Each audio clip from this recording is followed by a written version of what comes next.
Ngopas, ngobrol pendidikan santuy. Assalamualaikum warahmatullahi wabarakatuh. Jumpa lagi kita di Ngopas, ngobrol pendidikan santuy. Kali ini kita bersama tamu yang luar biasa istimewa, Kepala SMK Negeri 3 Surakarta, Ibu Hendrina. Ya. Muda, berprestasi, dan energik. Ya. Selamat siang, Assalamualaikum warahmatullahi wabarakatuh, Bu Hen. Selamat siang Pak, Waalaikumsalam warahmatullahi wabarakatuh. Ya, mudah-mudahan sehat terus ya Bu ya.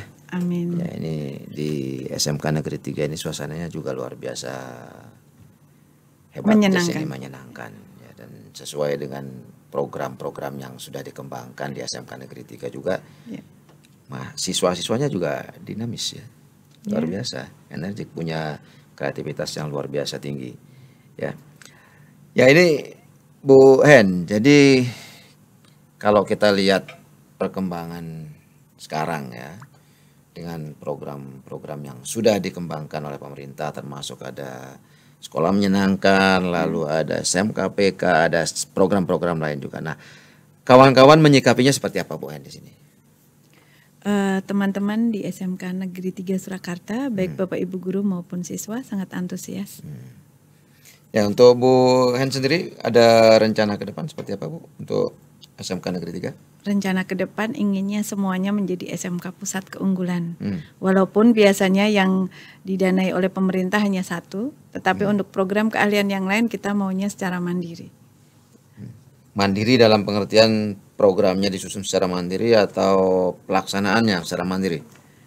Kalau yang berbantuan itu anggarannya dari pemerintah pusat. Tetapi kalau yang mandiri kita kan bisa menggunakan dana BOS dengan kegiatan yang sama persis. Jadi hanya meniru saja dari yang program PK untuk yang jurusan tata busana.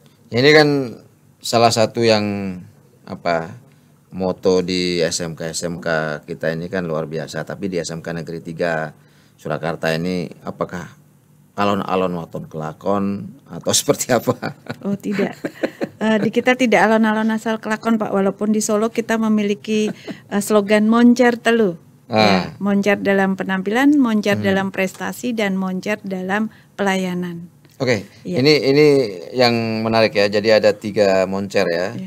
Pelayanan, penampilan dan prestasi. Nah, itu seperti apa implementasinya Bu? Oke, kita lihat dulu dari moncer. Arti moncer itu kepanjangan dari meaningful. Berarti kan sebagai wujud sense of belonging pada institusi, pada sekolah. Kemudian on the rule, taat pada peraturan yang berlaku. Kemudian kreatif, mampu berpikir kritis dan kreatif. Yang R-nya adalah responsif, cepat tanggap terhadap perubahan, teknologi maupun regulasi. Kemudian TE-nya adalah teamwork, yaitu mampu bekerja sama sebagai sebuah teamwork. Karena saat ini kan kita tidak ada Superman, adanya super team. Ya. Bukan superwoman Ibu ya? Bukan superwoman juga, ya. Kemudian L-nya adalah leadership, memiliki jiwa kepemimpinan yang hebat. Jadi semua Bapak Ibu guru maupun siswa memiliki jiwa leadership juga. Dan yang terakhir U-nya adalah useful. Useful itu berarti selalu berguna dimanapun kita berada. Kemudian dikaitkan dengan tadi, moncer dalam penampilan, moncer dalam prestasi, dan moncer dalam pelayanan. Dari arti moncer tadi dikaitkan dengan ketiga itu tadi. Berarti kan kalau itu bisa kita capai bersama itu sudah sangat luar biasa. Ya, oke, ini yang saya kira luar biasa di situ ya. Nah, dalam kaitannya dengan mencapai 3 moncer itu, ya, ini program-program unggulan apa saja yang dikembangkan? Ya, saat ini kita sedang berproses ongoing untuk program pusat keunggulan. Berbagai pelatihan kita lakukan bersama Bapak Ibu guru, dan saya bersyukurnya adalah Bapak Ibu guru ini menyambut baik. Jadi sangat antusias. Di mana kalau kita memiliki program yang sini antusias itu kan sangat balance ya Pak. Demikian juga dengan siswa di sini sangat luar biasa. Ya, kalau Bapak di sininya pada jam kerja, di setiap jam 12 itu selalu ada siaran radio Skaga, radio Skaga. Itu anak-anak, jadi diperdengarkan di semua kelas, termasuk di ruang saya selalu nyetel dan selalu saya kerasin karena saya suka lihat gaya anak-anak itu bertanya, dan mereka selalu memilih narasumber untuk sebagai bahan seperti itu Pak. Jadi setiap hari itu ada 15 menit untuk Radio Skaga ini dia on air iya seperti itu. Ya ini kan radio ini juga menjadi satu unggulan ya. Betul. Untuk mempromosikan program-program sekolah. Iya. Nah, program apa saja yang menjadi unggulan yang dipromosikan di Radio Skaga? Di Radio Skaga ini biasanya mereka menginformasikan kepada seluruh warga sekolah apa yang sedang dilakukan oleh sekolah dan juga program-program yang sudah dilakukan oleh sekolah. Jadi semua yang dilakukan di SMK 3 Surakarta ini secara otomatis diketahui oleh seluruh warga sekolah melalui media Skaga Radio ini. Bu, ini pasti ada perbedaan kan, Ibu sebelumnya kan di SMK yang berbeda ya? Iya betul. Yang basisnya tidak di Bismen? Tidak ya. Ya, ini ada perbedaan iklim apa yang Ibu rasakan? Oke, saya pertama kali penempatan itu adalah di SMK Negeri 1 Gesi, Kabupaten Sragen. Di sana adalah sekolah di desa. Tetapi luar biasanya sama, antusiasnya sama. Jadi dengan melalui media podcast itu ternyata tidak ada batas wilayah di desa maupun di kota. Dengan melalui podcast, melalui teknologi ini nggak ada yang dikatakan tertinggal, itu nggak ada. Karena melalui podcast ataupun media yang lain inilah anak-anak kita generasi muda yang istilahnya dia adalah anak teknologi ya Pak ya. Dia lahir sudah dengan teknologi, beda dengan saya. Itu sangat berbeda dia menanggapi terkait dengan adanya perubahan yang ada di sekolah. Mereka sangat antusias dan itu yang membuat saya selalu semangat. Ya memang di SMK ini kan memiliki iklim yang berbeda-beda ya, yang perkotaan, di pedesaan, tetapi kan tujuannya tetap sama gitu ya. Betul. Nah, kalau kita lihat program-program yang lebih jauh lagi ada di pedesaan itu kan ada SMK Bangun Deso. Iya, gitu, betul. Gitu. Nah, menanggapi atau menyikapi perubahan-perubahan yang ada di struktur pembelajaran SMK ini seperti apa? Maksudnya struktur kurikulumnya struktur kurikulumnya karena saya ini sudah memiliki pengalaman menjadi SMK COE sejak tahun 2020, jadi sudah istilahnya sudah familiar. Saya hanya tinggal mengenalkan saja kepada teman-teman. Kebetulan di SMK 3 Surakarta ini menjadi SMK Pusat Keunggulan baru tahun 2022. Tapi Ibu juga instruktur juga kan? Iya, kebetulan saya juga instruktur juga ya. Jadi bagi saya selama teman-teman ini dia terbuka mau belajar, saya yakin tidak akan ada kesulitan. Apapun itu struktur kurikulumnya, kita tinggal mempelajari, memahami dan mengimplementasikan. Kaitannya dengan kurikulum Merdeka? Kalau kurikulum Merdeka dengan KTSP maksudnya, saya lebih senang kurikulum Merdeka Pak. Kenapa? Karena dengan kurikulum Merdeka ini kita guru ya lebih leluasa untuk mengembangkan materi. Kemudian kita juga inginnya kan anak-anak siswa itu dia mengetahui kompetensi yang ada di industri. Dengan adanya kurikulum Merdeka ini kita bisa menata nih. Oh saya ini mau pelajaran ini dulu. Jadi kalau dulu harus urut KI KD-nya, KD ini. Kalau sekarang enggak, disesuaikan dengan situasi dan kondisi. Kebetulan saat ini sedang musim ini. Nah kita bisa kreasi mata pelajaran kita untuk yang ini dulu. Seperti itu. Kalau menurut Ibu sendiri nih di pemahaman Bu Hendrina, kurikulum Merdeka itu seperti apa? Kurikulum Merdeka itu kita berikan kepada siswa sesuai dengan kondisi siswa. Jadi walaupun mata pelajarannya misalnya tadi ya ada anak-anak tidak suka matematika.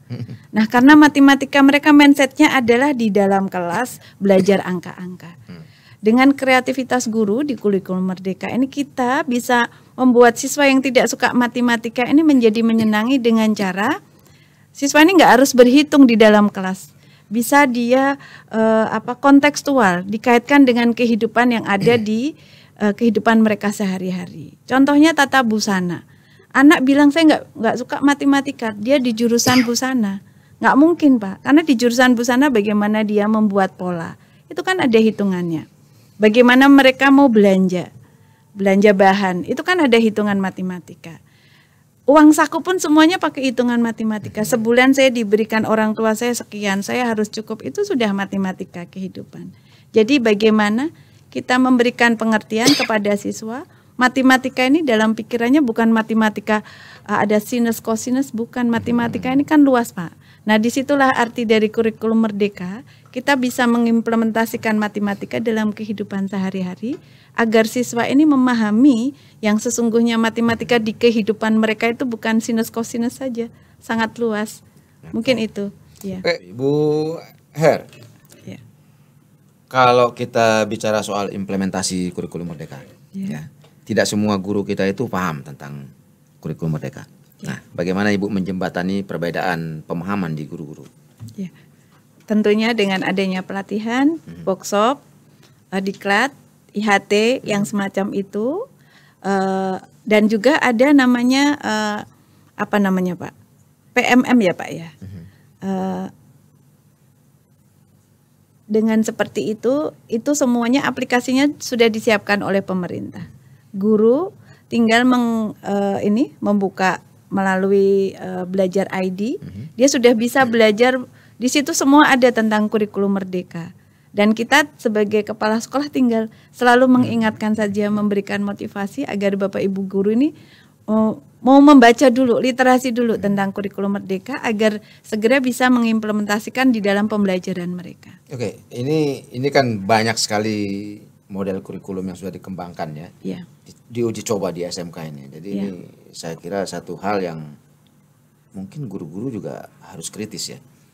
Jadi ada kurikulum merdeka, ada kurikulum prototipe, ada kurikulum-kurikulum yang lain-lain, ada KTSP dan sebagainya ini. Nah, perubahan-perubahan seperti ini ya. Ada ininya nggak? Ada hambatan atau ada kesulitan-kesulitan nggak di teman-teman di guru untuk menyesuaikan diri dengan perubahan yang terjadi di SMK? Pastinya ada Pak. Kalau hambatan, kesulitan itu pasti ada. Tapi bagaimana kita cara menjembatani kesulitan itu agar tidak menjadi kesulitan. Ya, terutama pada penguasaan teknologi untuk Bapak Ibu guru yang sudah usia di atas 50. Itu harus membutuhkan perjuangan yang besar untuk bisa menguasai teknologi. Beda dengan siswa kita. Siswa kita itu diberi sesuatu yang baru terkait teknologi. Kayak makanan yang kayak bakso ada sambelnya pedes gitu Pak. Jadi mereka cepat sekali menguasainya. Beda dengan kita. Saya sudah 55 Pak. Jadi ya harus belajar berulang-ulang baru bisa menguasai. Karena kalau saya tidak belajar, saya nanti kalau ditanya nggak bisa itu malu Pak. Iya. Tapi ada juga guru yang tidak suka dengan IT kan Bu? Betul, tapi sekarang dengan adanya HP ini kan IT Pak. Nggak mungkin dia nggak suka. Kalau dia udah bisa WA berarti dia bisa IT. Dan tinggal dimasukkan bagaimana cara kita. Kita punya guru penggerak Pak. Jadi kita bisa mengoptimalkan guru penggerak untuk bisa untuk implementasi kurikulum SMK di SMK Negeri 3 Surakarta. Ini kan sebagai kepala sekolah, sebagai instruktur pasti ada upaya lah untuk memberi pemahaman yang sama kepada seluruh guru itu kan. Iya betul. Nah, kalau kita kembali ke iklim sekolah Bu, terutama yang dikembangkan oleh pemerintah sekarang juga mendorong sekolah menyenangkan. Iya. Nah, di pandangan Ibu sendiri sekolah menyenangkan itu seperti apa? Pandangan saya sekolah menyenangkan itu adalah sekolah di mana siswa kita itu bisa belajar dengan nyaman ya, sesuai dengan karena anak-anak kan memiliki gaya sendiri-sendiri ya Pak. Di sini kalau ini persepsi saya, sekolah menyenangkan tuh bukan harus dia nyanyi bareng-bareng, bukan, tapi bagaimana anak ini merasa nyaman belajar sesuatu di sekolah. Itu bagi saya adalah sekolah menyenangkan. Seperti itu. Jadi bagaimana guru bisa memfasilitasi siswa, siswa yang kondisinya seperti ini dia bisa dengan menggunakan media ini. Jadi bagi saya manakala guru ini memiliki banyak sekali kreatif, dia menyediakan media-media untuk belajar bagi siswa, saya pikir itu sudah merupakan pembelajaran yang menyenangkan. Menyenangkan dalam arti iklimnya Bu ya? Iya betul, iklimnya. Bukan dimulai dengan lagunya Pharrell ya? Bukan. Tapi kalau itu membuat siswa nyaman dulu juga nggak apa-apa. Tergantung tema yang akan dibelajarkan ya Pak ya. Iya. seperti itu. Ya ini saya kira satu tantangan buat kita semua di SMK, bagaimana kita mengawinkan berbagai macam kebutuhan anak-anak kita dalam meningkatkan kompetensi mereka. Iya. Entah itu hobi, betul. Entah itu keahlian mereka atau skill mereka yang harus digali. Iya. Atau mungkin ada hal-hal lain yang bisa membuat mereka bisa secara nyaman, enak untuk mengembangkan, menggali potensi mereka masing-masing. Tentu ini kan di bawah bimbingan para gurunya. Iya. Nah, Bu Hen, ya. Kalau kita lihat perubahan yang sekarang ini, ada SMKPK, lalu sebelumnya kan dulu ada revitalisasi. Iya betul, ada revitalisasi. Nah sekarang juga muncul juga untuk penekanan yang lebih kuat lagi, dorongan yang lebih kuat lagi dari Presiden tentang pelaksanaan revitalisasi dengan Perpres. Perpres, iya. Ya, ini Perpres tentang revitalisasi. Apa yang Ibu rasakan? Perpres tentang revitalisasi yang saya rasakan adalah bahwa memang guru itu harus kompeten dulu pada saat mereka mau mengajar. Kompeten ini tidak hanya bisa dikatakan, oh saya sudah kompeten. Harus dibuktikan dengan buktikan ya Pak, harus dibuktikan dengan sertifikat misalnya. Nah dengan adanya revitalisasi, memperkuat guru-guru, adanya reskilling, upskilling, itu saya sangat setuju. Karena apa? Kompetensi itu kan harus ada batasnya. Nggak mungkin saat ini saya bisa menjahit tanpa saya melakukan kegiatan aktivitas menjahit secara rutin. 3 tahun kemudian saya mungkin dikatakan sudah tidak kompeten pada saat saya diuji. Nah kalau saat ini kan namanya kebanyakan ya, tidak semua, kebanyakan teman-teman itu kan, oh saya ini dulu jurusan ini nih kuliahnya, tanpa dia melalui proses berulang-ulang melakukan itu dia tetap merasa kompeten. Nah kalau dengan adanya reskilling, upskilling, kita di-upgrade lagi terkait dengan juga peralatan yang di industri kan selalu berubah ya Pak ya. Tentunya pada saat saya belajar tahun 86 waktu kuliah dengan industri peralatan yang sekarang tentunya beda. Dengan adanya update kompetensi ini mengakibatkan guru-guru ini tetap kompeten sesuai dengan perkembangan zaman. Oke Bu Hendrina, jadi kalau kita lihat perkembangan historis ya, kalau kita lihat sejarahnya dari perkembangan SMK ini kan mengalami pasang surut yang luar biasa ya, sampai menjadi prioritas sekarang. Jadi pengembangan SMK menjadi prioritas melalui Impres itu. Iya. Nah, menurut Bu Hen nih, yang paling utama ya, atau yang program prioritas apa yang lebih dulu dilakukan di dalam pengembangan SMK ini? Kalau kita lihat, apakah revitalisasi atau langsung ke PK saja? Kalau menurut saya untuk mau revitalisasi atau PK itu tidak masalah. Yang penting semua kaitannya adalah dengan SDM-nya dulu dikuatkan. Karena SDM ini adalah kunci Pak. Seberapapun hebatnya peralatan, seberapapun hebatnya program, SDM-nya tidak kita kuatkan, tidak akan ada artinya. Jadi bagi saya utamanya adalah SDM-nya dulu dikuatkan untuk melakukan apa yang menjadi program-program tadi. Begitu. Oke, kalau selepas itu kurikulum posisinya seperti apa? SDMK dulu atau kurikulum lebih dulu? SDM dulu. Bagi saya, iya. Bagi saya, menurut saya SDM dulu. Karena seberapapun hebatnya kurikulum, SDM-nya tidak bisa mengikuti sama saja. Tetapi walaupun kurikulumnya biasa, SDM-nya luar biasa, sangat kreatif, inovatif. Dia istilahnya ada link, karena kita SMK ya Pak. SMK tidak ada industri, katanya sayur tanpa garam. Jadi kita kurikulumnya mungkin biasa, tetapi kita memiliki link dengan industri, SDM-nya sangat luar biasa, pastinya tetap akan berjalan. Oke Bu, menurut Bu Hen, kapan SMK itu bisa mengatakan dirinya sebagai SMK unggul? Manakala semua lulusannya, kita bisa menghasilkan lulusan yang banyak dibutuhkan oleh industri. Jadi bukan SMK yang lamar, bukan siswa yang lamar, tapi industri berbondong-bondong datang ke SMK mencari dan istilahnya dia memberikan salary yang tidak hanya UMR, dia lebih dan dia sangat membutuhkan kita. Itulah namanya SMK unggul. Oke, ada yang ingin Ibu sampaikan sebagai catatan terakhir? Oke, catatan terakhirnya juga adalah mari kita sebagai orang-orang SMK selalu mengutamakan kompetensi kita agar kita sebagai guru bisa memberikan atau membentuk generasi muda menjadi SDM yang kompeten. Karena dengan SDM kompeten itu akan menguatkan Indonesia.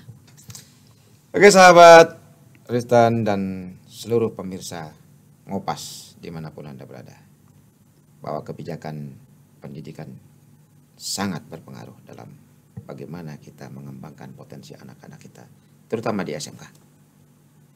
Bukan kebijakan bayangan, tapi kebijakan yang nyata, yang menjadi pedoman, yang menjadi pijakan kita dalam mengembangkan program-program yang sudah kita canangkan.